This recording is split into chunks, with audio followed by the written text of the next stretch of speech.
De retour de la pause, nous en sommes maintenant à notre segment des gens de cœur. Et aujourd'hui, on accueille Alexandre Paradis. Alexandre est fondateur de SOS Itinérant. Bonjour, Alexandre. Bonjour. Merci d'avoir répondu à notre invitation.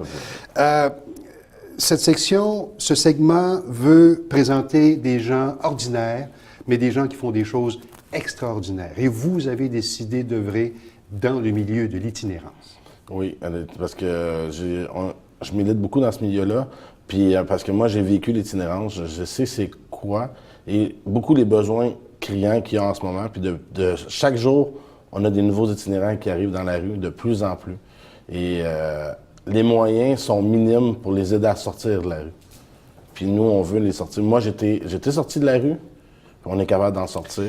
Mais, Alexandre, je voudrais comprendre. Il existe déjà beaucoup d'organismes qui œuvrent à tenter de sortir des itinérants de la rue. Qu'est-ce que SOS Itinérant amène de plus? Mais il y a beaucoup d'organismes, oui, mais beaucoup d'organismes qui sont limités. Si on regarde le samedi, nous, on œuvre le samedi beaucoup au centre-ville de Montréal, car aucun organisme dans le centre-ville de Montréal nourrit les itinérants le samedi. Aucune. Ni pour déjeuner, ni dîner, ni souper. Nous, on est là. Il y a d'autres organismes, comme la Maison du Père. Eux, il faut qu'ils soient là à 2 heures l'après-midi. Est-ce que ça te tente de perdre ta journée au complet pour rentrer coucher à 2 heures l'après-midi? Okay. Non. Les démarches pour les cartes d'assurance maladie, les choses comme ça, parler avec quelqu'un, l'écoute n'est pas toujours là dans toutes les ressources. Tu sais, il y a des ressources qui sont là pour les chèques d'aide sociale, des ressources qui sont là pour l'hébergement. Puis, vu qu'ils ont beaucoup de subventions du gouvernement, ils sont limités à des choses. Ils ont le droit de faire telle chose et pas de l'autre chose. C'est ça qui est plate. Nous, on n'est pas limité à rien. On est là pour aider notre prochain, tout le monde ensemble. Qui décide de quel moment, comment vous aider, de quelle façon vous le faites, vous? Mais moi, j'ai commencé le 18 octobre l'année passée.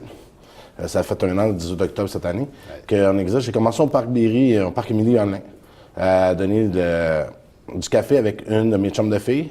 Après ça, on a décidé qu'on faisait ça 1 fois par mois. On est arrivé, on a commencé, on était 2, on est rendu sur 5. Même à un moment donné, on s'est associé avec 3-2-1 Bonne Action, beaucoup de monde. On s'est ramassé jusqu'à 100 bénévoles, donc en révisé l'hiver passé, à donner de la nourriture, des vêtements, des sleeping bags, des couvertures, tout vraiment qu'est-ce qu'ils ont besoin pour pas avoir froid l'hiver et les aider. On a même une demoiselle qui était sortie de la rue présentement. Elle fait presque 1 an, elle est enceinte, elle va accoucher prochainement.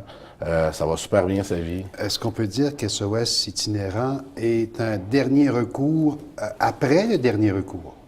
C'est pas un dernier recours, parce que c'est sûr qu'il y a d'autres recours. Nous, on est plus comment une ressource qui réfère les autres à d'autres ressources. Tu sais, je suis pas tout seul sur le terrain. Souvent, on a l'organisme Spectre de rue qui sont avec nous sur le terrain. C'est des travailleuses de rue qui viennent nous aider, nous épauler, parce que j'ai pas l'expérience d'être travailleur de rue et je peux pas aider tout le monde. Parce que dans l'itinérance, il y a beaucoup de monde qui ont des problèmes psychologiques, psychiatriques. De plus en plus, les hôpitaux sont vidés, sont laissés à eux-mêmes, dehors, à l'extérieur. Et ce monde-là ne sont pas toujours faciles à gérer. Comment êtes-vous perçu par ces organismes, disons, officiels? Organismes ou entreprises, parce qu'il y a une différence à faire. Il y en a qui s'appellent organismes, mais que c'est des entreprises. Peut-être qu'on en reviendra là-dessus plus tard. Il y en a qui ne nous aiment pas. Il y a des organismes, on a demandé un thermos de réchaud pour mettre l'eau chaude pour donner du café aux itinérants. Et on dit à ma collègue, on ne peut pas te donner ça parce que tu nous voles des statistiques pour nos subventions. Parce que nous, on note aucune bouffe qu'on donne, c'est des dons des citoyens, on note rien. Eux, chaque café qu'ils donnent, il faut que ça soit noté pour avoir des subventions. Fait que l'itinérant, pour eux, c'est de l'argent, en tout cas. Parlons-en des dons, parce que vous redistribuez du café, de la nourriture. Qui vous apporte cette nourriture à vous, SOS Itinérant? C'est beaucoup. On a le restaurant à part du chef, qui font de la réinsertion sociale, qui nous donnent les restants de la semaine. Mais à part de ça, c'est beaucoup des citoyens normaux, comme toi, moi, le monde qui nous écoute présentement. On n'a aucune subvention de gouvernement, aucune aide de grosses compagnies. C'est vraiment du particulier qui nous aide à chaque semaine. On a des bénévoles réguliers. On a entre 50 et 100 bénévoles réguliers qui sont toujours là, une rotation chaque semaine pour des gros événements, comme on vient de faire la semaine passée, il y a 2 semaines, à la nuit des sans-abri. On a passé la nuit dehors. On a servi 325 spaghettis. avec tous les dons du monde qu'on a pu faire de la sauce, des pâtes et tout ça. Il y a quelques secondes encore à peine, mais j'aimerais que vous nous parliez également de l'autre événement qui s'en vient en décembre. Prochainement, le 27 décembre, on va avoir un dîner pour les personnes sans-abri qui va se tenir à la chapelle Notre-Dame de Lourdes, au sous-sol, au coin de Berry-Sainte-Catherine. On va servir un repas digne de Noël aux personnes sans-abri. C'est sûr que présentement, on recherche des donateurs, des commanditaires pour nous aider là-dedans.